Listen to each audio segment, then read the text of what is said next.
Bismillahirrahmanirrahim. Assalamualaikum Pak Heri. Waalaikumsalam Pak Bara. Bagaimana kabarnya Pak Heri? Alhamdulillah luar biasa sehat Pak. Alhamdulillah luar biasa ya. Iya. Pak Heri, aku ucapkan terima kasih karena kita bisa ketemu nih.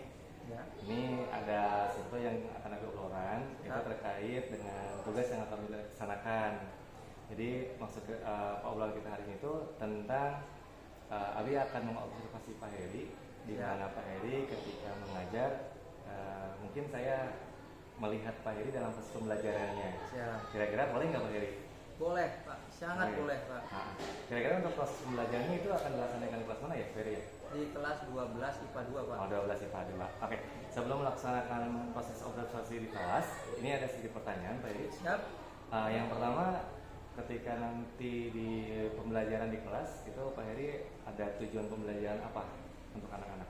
Tujuan pembelajaran ke anak-anak itu akan membahas masalah persentil Pak. Nah, pembelajaran itu di mana peserta didik itu dalam pembelajaran data persentil itu anak itu mampu memahami pengertian persentil, ya kan? Cara penyelesaian pengukuran data menggunakan persentil.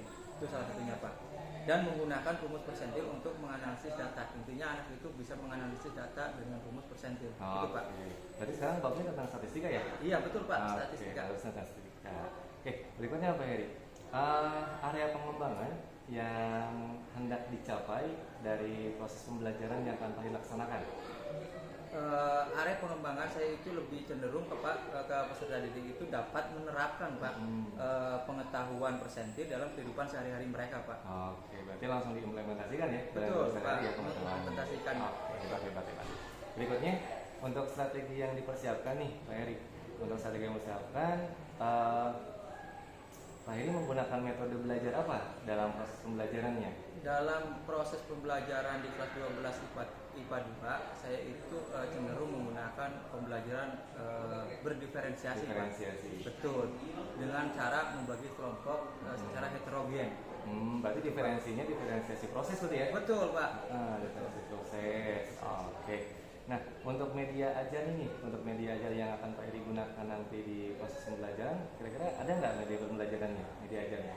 Media ajar saya itu tidak terlalu cenderung dengan video atau YouTube gitu Pak. Kita itu lebih nulis di papan tulis Pak, menjelaskan di papan tulis itu Pak. Karena memang untuk diferensiasi proses itu kan tidak muluk-muluk harus menggunakan media ya. Iya betul Pak. Yang kadang penting kekompakan anak-anak untuk belajar berkelompok gitu Pak. Karena memang anak-anak yang ada yang visual, ada yang auditori. Meskipun memang tidak menggunakan proyektor untuk media pembelajaran, tapi anak-anak juga bisa melihat dan mendengar dari proses pembelajaran yang diberikan oleh guru ya. Iya, yang kita sampaikan langsung. Ya. Nah, untuk berikutnya, untuk jenis penilaian yang Pak Heri gunakan? Untuk jenis penilaian itu saya bagi menjadi 3 tahap Pak. Ya, ada penilaian pengetahuan, penilaian keterampilan, dan penilaian sikap. Untuk penilaian pengetahuan, biasa saya itu kasih soal-soal. Nah, si anak itu bisa mengerjakan, di situ saya dinilai mana siswa yang sanggup mengerjakan, mana siswa yang harus kita butuh pendampingan. Gitu, Pak. Untuk penilaian keterampilan, biasanya itu dilihat dari pembelajaran kelompok, diferensiasi. Di mana itu mana yang lebih terampil dan mana yang itu nanti ketahuan Pak. Nah, itu nanti kita butuh bimbingan individu secara lebih intensif. Terus yang ketiganya? Penilaian sikap. Untuk sikap itu nanti dilihat dari penampilan dalam kelompok untuk berpresentasi Pak di depan kelas. Nanti kelihatan sikap yang lebih cenderung lebih pembelajaran dengan serius dan yang serius itu Pak. Oke, siap. Nah, setelah untuk proses pembelajaran yang akan dilaksanakan kan di kelas tersebut kan sudah pernah mengajar. Kira-kira ada kesulitan nggak yang dihadapi ketika proses pembelajaran? Pasti Pak, banyak kesulitan yang saya hadapi dalam kelas tersebut Pak. Karena tidak semua peserta didik itu mempunyai kemampuan yang sama Pak. Mereka itu mempunyai kemampuan berbeda. Heterogen berarti ya? Iya, heterogen. Walaupun bagaimanapun itu peserta didik kami Pak, pasti yang mempunyai hak kewajiban untuk belajar. Gitu. Makanya kita harus lebih peka terhadap anak Pak, lebih tahu, lebih fleksibel dalam mengajar Pak. Iya. Gitu. Berarti kesulitannya itu karena emang kelasnya kelas heterogen ya. Heterogen betul Pak. Jadi ada yang emang harus dibimbing secara penuh, betul. Ada yang bisa dibebaskan atau dikasih tangan lebih gitu ya. Iya. Oke. Nah, untuk solusi yang ditawarkan, Pak Heri kan sekarang udah tahu nih untuk kesulitan yang dihadapi itu kan kelasnya heterogen. Iya. Nah, ada nggak solusi yang Pak Heri akan nanti laksanakan di kelas untuk pertemuan berikutnya? Untuk solusi yang saya akan terapkan, ya kembali lagi Pak, tadi yang saya jelaskan itu nanti tujuan pembelajaran yang akan saya sampaikan itu ya pembelajaran berdiferensiasi, berkelompok. Karena apa? Setiap peserta didik itu mempunyai kemampuan dan kelebihan masing-masing. Dengan adanya tugas kelompok, nanti siswa yang belajarnya lebih cepat itu bisa membantu siswa yang lambat, itu Pak. Jadi sehingga menciptakan pembelajaran yang lebih kondusif dan lebih aktif di dalam kelas. Sehingga siswa yang lebih aktif itu merasa tertantang, bisa membantu siswa yang lebih lambat. Mungkin itu Pak. Jadi penguatan juga ya untuk rekan yang sudah memahami ya. Betul. Oke, Pak Heri, untuk pertanyaan observasinya sepertinya sudah cukup. Nanti kita ketemu lagi di tahapan observasinya. Siapa? Ya, terima kasih Pak Heri. Sama-sama untuk Pak. Waktunya sampai ketemu lagi di tahap observasi ya. Siap, terima kasih. Assalamualaikum warahmatullahi wabarakatuh. Waalaikumsalam warahmatullahi wabarakatuh. Selamat pagi anak-anak. Pagi Pak. Sehat kalian semuanya? Sehat. Sebelum mengawali pembelajaran, alangkah baiknya kita berdoa terlebih dahulu. Silakan kayaknya pimpin doa. Duduk siap. Sebelum mengawali pembelajaran, baiknya kita berdoa. Doa dimulai.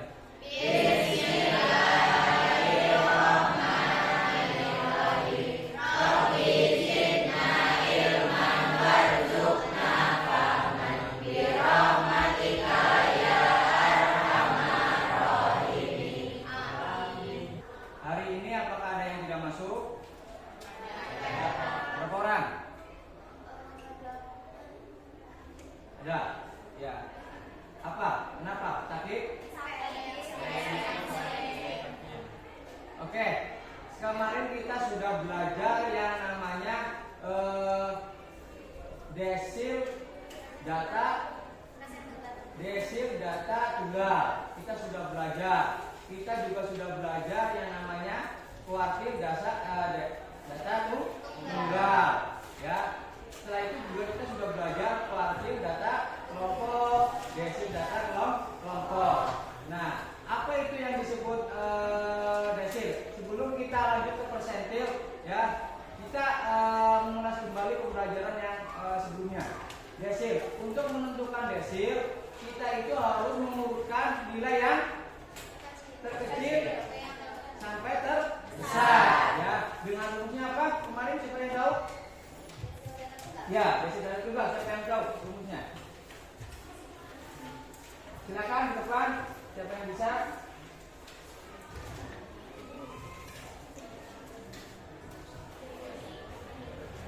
Ya, silakan di depan.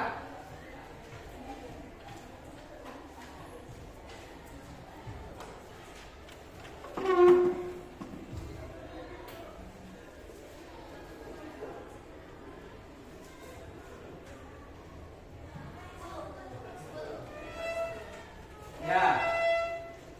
DI I dalam kurung N kali N tambah 1 dibagi 10. Ya, ini kalau desil. Nah, kemarin kita sudah belajar yang namanya persentil. Persentil berarti rumusnya PI sama dengan I dikali N per 100. Ya, kemarin PR silakan di depan untuk mengerjakan tugas PR-nya. Silakan. Siapa? Silakan.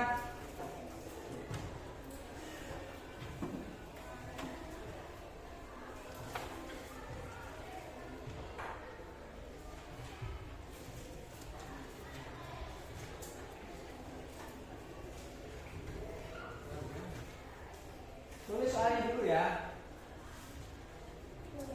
Hapus boleh.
sampai terbesar, yaitu 8, 9, 12, 12, 13, terus 14, dari data tunggal tersebut ada berapa nilainya? 14. 14 dari mana? Dari jumlah. Ya, dari semua jumlah ini ada 14 data tunggal. Berarti masukkan ke rumus. Rumusnya PI N ditambah 1 dibagi 100. I-nya berapa? Yang ditanya 50. 14 tambah 1 berapa? 15. 15 kali 50 750. Ya, dibagi 100 7,5. Ini baru letak PI-nya, belum baru 7,5. Nah, ini desimal. Nah, kita kalau soal bentuk desimal kita masukkan lagi ke rumus. Maksudnya SK ditambah D dikali SK plus 1. Ya. Jadi X 7 dari mana? Ya, dari urutan ke 7. 1, 2, 3, 4, 5, 6, 7. Yaitu 14 ditambah 0,5. XK plus 1 tadi berapa? 7 tambah 1 8. Urutan 8 berapa? 15. Ya, dari sini 14,5 hasilnya. Betul? Betul. Sama semuanya? Sama. Nah, Bapak kasih soal satu lagi ya. Oke, cari P40. Maka kerjakan P40-nya.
Bisa?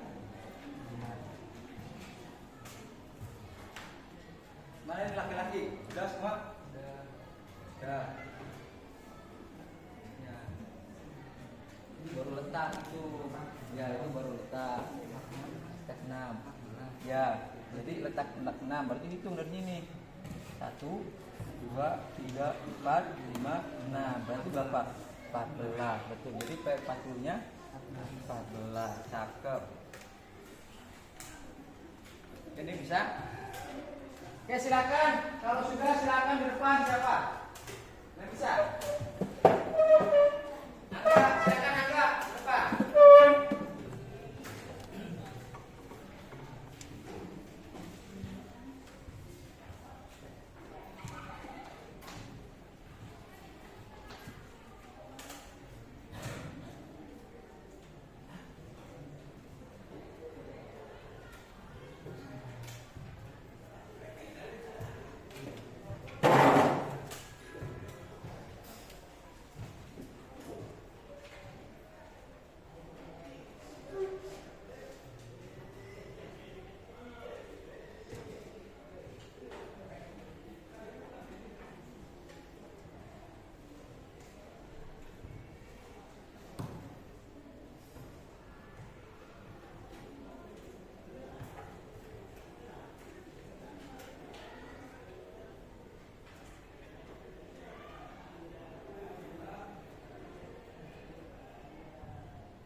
500, 600, betul. 606. Ini baru letak ya. Letak 6. Kita hitung. Letaknya berapa?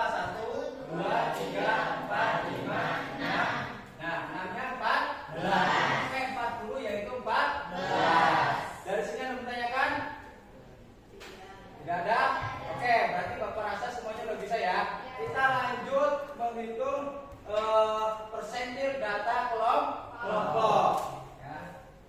Oke, sebelum Bapak lanjut ke persentil data kelompok, Bapak kepengen kalian itu membuat grup atau kelompok, ya. Silakan bikin yang sudah ada aja, ya. Silakan bikin kelompok. Perhatikan semuanya. Yang ditanya tentukan P30. Nah, sebelum kita menentukan P30, kita itu harus menghitung N-nya dulu. Ya, dari data kelompok tersebut N-nya berapa? Berapa? Ya, 100 itu dari mana? 12 tambah 15 tambah 30 tambah 24 tambah 10 tambah 9. N-nya 100. Baru itu kita mencari frekuensi kumulatif. Cara mengisi kolom frekuensi kumulatif yaitu 2 ditambah berapa? Oke, terus 57. Iya, betul. Terus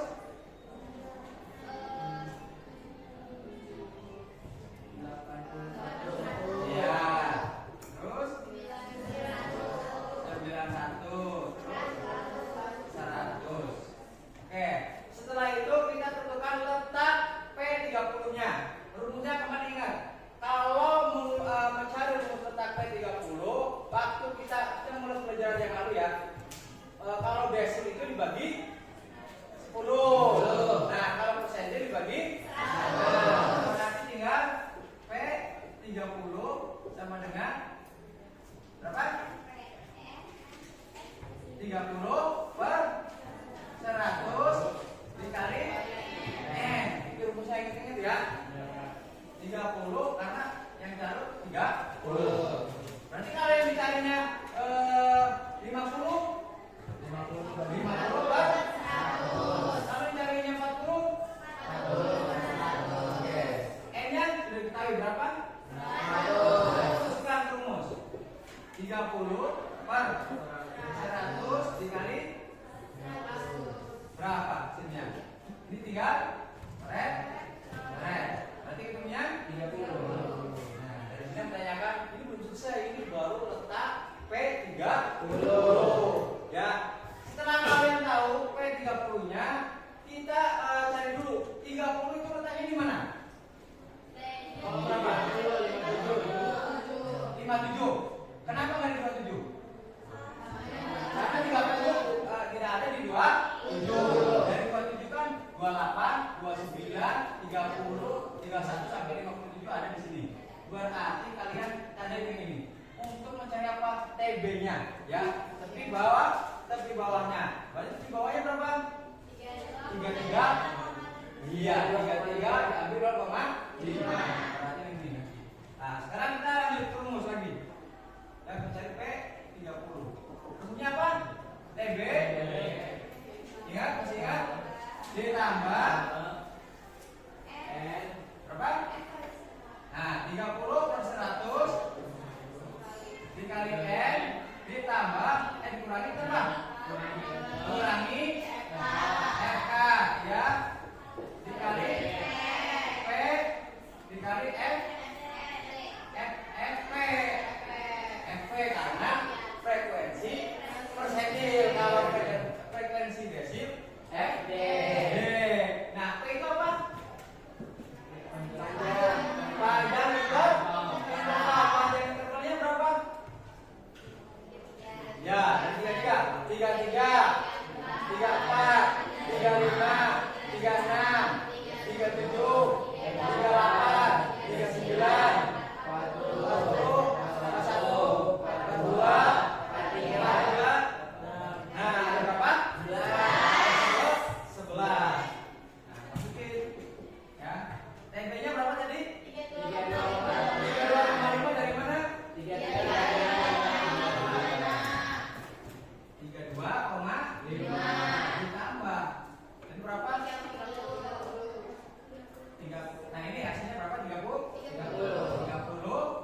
FK-nya berapa? 5. Iya, kenapa 27? Nah, diambil. Nah, itu 27. Panjang intervalnya berapa? Jadi 11. Nah, sekarang FP-nya 30. Berapa? 30. Frekuensinya 30. Nah, dari sini pertanyakan? Tidak. Bisa? Lanjut. Silakan lanjutkan.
Sudah? Sudah.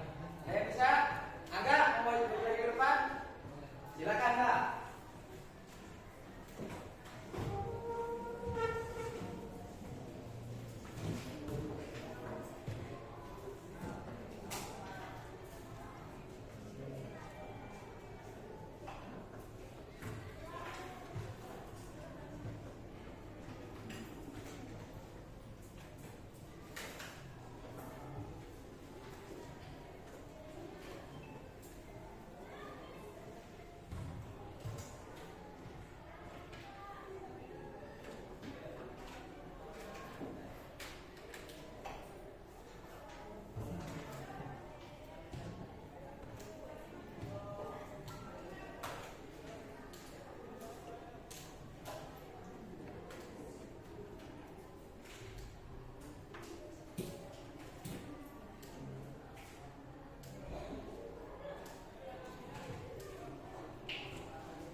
Ya, tepuk tangan buat Angga. Oke, betul ya jawabannya 33,6. Ingat, kalau kita mencari persentase data kelompok, yang pertama-tama kita itu harus hitung dulu n-nya, terus cari frekuensi formulatiknya. Setelah itu tentukan letak P30-nya dengan rumus ini. Ya, setelah itu baru kita masukkan rumus ke P30. Kalau sudah tahu letaknya, kita tandai mana yang kita selesaikan. Itu ya. Ditanyakan? Ya. Oke, cukup. Selanjutnya, ini untuk tugas kelompok kalian kerjakan. Nanti kalian presentasikan ke depan untuk mempresentasikan hasil kerja kalian nanti di depan kelas. Ya. Soalnya yaitu tentukan P65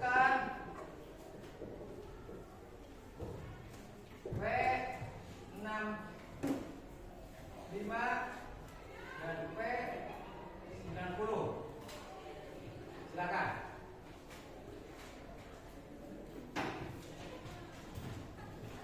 Silakan kerjakan kelompok.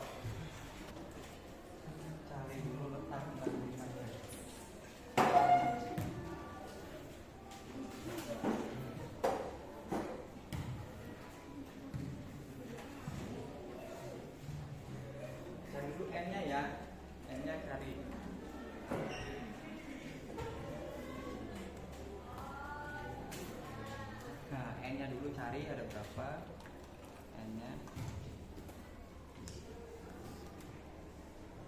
Lalu cari letak P6 di mana.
untuk pembelajaran desib data tunggal, persentil data tunggal dan persentil data kelompok. Gimana menurut kalian dengan pembelajaran seperti ini?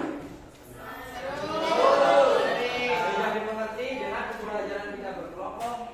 Tadi apa? Mudah dimengerti, seru, presentasi juga ke depan. Akhirnya semuanya bisa mengikuti pembelajaran dengan baik. Nah, inilah fungsi untuk tugas kelompok. Yang tidak bisa membantu yang bisa. Yang bisa akhirnya jadi tertantang untuk membantu yang tidak bisa. Itu ya. Terima kasih. Untuk pembelajaran kita ke depannya atau pertemuan nanti berikutnya kita akan belajar peluang. Siap-siap untuk belajar peluang. Oke, karena waktu sudah habis, alangkah baiknya sudah kita melakukan pembelajaran hari ini. Mudah-mudahan apa yang kita pelajari hari ini bermanfaat untuk kita semuanya. Kita ilmunya. Sebelum mengakhiri pembelajaran, silakan KR untuk berdoa. Sebelum mengakhiri pembelajaran, alangkah baiknya kita berdoa dalam hati. Mulai.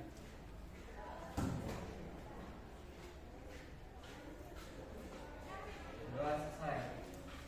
Ucapan salam. Assalamualaikum warahmatullahi wabarakatuh. Waalaikumsalam warahmatullahi wabarakatuh. Terima kasih Bapak. Doakan kami sukses. Kami sayang Bapak. Sayang kalian. Bismillahirrahmanirrahim. Assalamualaikum Pak Heri. Waalaikumsalam Pak Bara. Selamat pagi. Pagi luar biasa. Oh, luar biasa. Apa kabar Pak Heri? Alhamdulillah sehat. Pak Bara gimana? Alhamdulillah sehat juga Pak Heri. Pak Heri, ini perkenalkan, ini ada PB Abi, Bu Nani. Selamat kenal Ibu Heri. Ya, hari ini Bu Nani akan membersamai kita dalam proses pasca observasi yang sudah kita laksanakan kemarin. Luar biasa. Iya. Pak Heri, kita kan kemarin sudah pernah ngobrol ya tentang persiapan Pak Heri untuk mengajar di kelas. Betul. Di observasi. Ya. Terus kemarin juga kita sudah melaksanakan observasi, Pak Heri sudah mengajar di kelas. Nah, sekarang tahapan yang ketiga itu pasca observasi. Jadi untuk pasca observasi ini ada sedikit pertanyaan untuk Pak Heri. Yang pertama, setelah proses pembelajaran kemarin nih, bagaimana perasaan Pak Heri dengan proses pembelajaran yang dilaksanakan? Perasaan saya sangat menyenangkan dan ya sangat berkesan lah dalam pembelajaran tersebut. Oke, siap. Nah, untuk tujuan pembelajaran yang Pak Heri sudah rancang di modul, Ya. itu sudah tersampaikan atau tidak pada proses pembelajaran kemarin? Menurut saya alhamdulillah sudah tersampaikan dari pembukaan, salam, kegiatan inti sama refleksi semuanya sudah saya sampaikan ke anak-anak. Oke, berarti sudah sesuai semua ya? Betul. Nah, oke, siap. Nah, untuk berikutnya, untuk tahapan pembelajaran yang dilaksanakan, tadi kan sudah sebutkan ya tentang sintak-sintaknya, Betul. itu sudah dilaksanakan secara berurutan. Nah, gimana dengan kondisi kelasnya? Apakah dengan sintak yang dilaksanakan, kondisi kelasnya rapi, menyenangkan atau bagaimana? Alhamdulillah saya menerapkan pembelajaran berdiferensiasi sehingga anak itu berkelompok secara heterogen sehingga anak itu sangat rapi dan sangat kondusif. Oke, siap. Nah, alasan Pak Heri menggunakan model dan metode pembelajaran yang Pak Heri tadi laksanakan itu kenapa? Kenapa menggunakan model itu?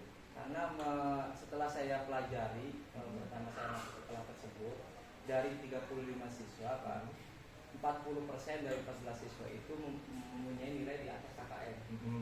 Sedangkan 60% dari 21 siswa itu di bawah KKM. Sehingga saya berpikir menggunakan metode berdiferensi berkelompok secara heterogen yang telah saya terapkan di kelas.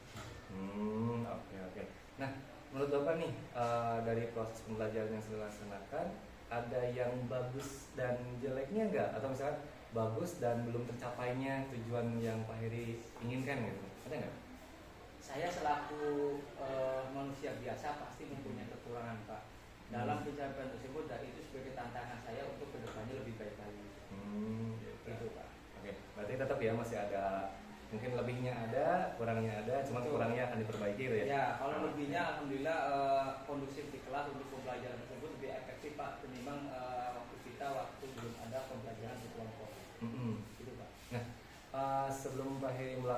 proses pembelajaran nih, pasti kan Pak Heri kan melihat kondisi kebutuhan siswa kan, mulai dari minat, terus profil, sama kebutuhan. Nah, bagaimana Pak Heri mengidentifikasi dari kebutuhan siswa tersebut?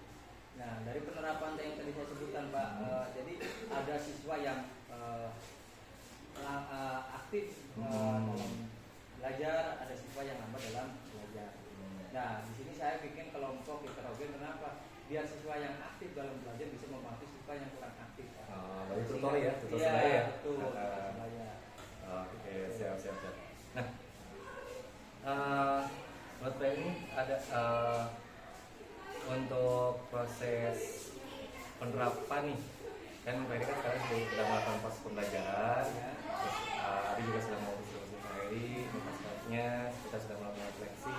Nah, untuk kedepannya nih, Pak Heri akan melaksanakan proses observasi lagi nggak? Ya harus Pak, karena observasi lagi ya? Ada observasi Pak, karena untuk bisa menilai kemampuan saya dalam belajar. Dalam pembelajaran ya, dalam proses mengajarnya gitu ya. Betul. Oke. Nah, kalau misalkan nanti ada lagi proses observasi yang dilaksanakan oleh Kak Sejawat, kira-kira Pak Heri akan meminta siapa untuk mengobservasi Pak Heri dalam proses pembelajaran? Selain guru mungkin ya? Ada lagi nggak yang lainnya? Selain guru, ya harusnya guru Pak. Oke, Biar kita Kak Sejawat dulu ya. Kak Sejawat dulu. Dimanapun, kita kan punya kelemahan, dan di situ nanti dengan observasi yang dilakukan oleh rekan sejawat bisa menilai kekurangan apa yang ada di dalam diri kita Pak. Oke, berarti kita bisa saling berkolaborasi ya. Kolaborasi nanti kelebihan dan kekurangannya apa, nanti kita bisa tingkatkan di pertemuan-pertemuan berikutnya mungkin seperti itu ya. Oke, siap. Atau juga mungkin kalau misalkan bukan oleh rekan sejawat, mungkin kepala sekolah sama pengawas. Iya, jadi masalah Pak. Iya. Lebih bagus juga. Oke. Penilaian dari kepala sekolah juga ada. Nah, untuk penerapan observasinya nih, kita kan ini juga sama kan, kita kan saling diobservasi oleh rekan sejawat kita dalam proses pembelajaran. Kira-kira mau diterapkan kapan gitu, dan dalam waktu yang bagaimana yang ditentukan oleh Pak Heri dalam proses observasi tadi? Waktu pelaksananya lebih fleksibel aja Pak. Yang penting satu semester itu kita bisa diobservasi bisa 2 kali lah. Gitu. Jadi dalam satu semester bisa 1 atau 2 kali gitu ya, maksimal 2 kali ya. Jadi kita juga bisa saling refleksi nantinya bahwa ada kurang kelebihan, jadi kita katakan gitu ya. Betul. Oke, siap. Pak Heri, terima kasih untuk obrolannya, sangat menyenangkan sekali. Kita ketemu lagi nih nanti di pertemuan-pertemuan berikutnya. Saya ucapkan terima kasih. Wassalamualaikum warahmatullahi wabarakatuh. Waalaikumsalam.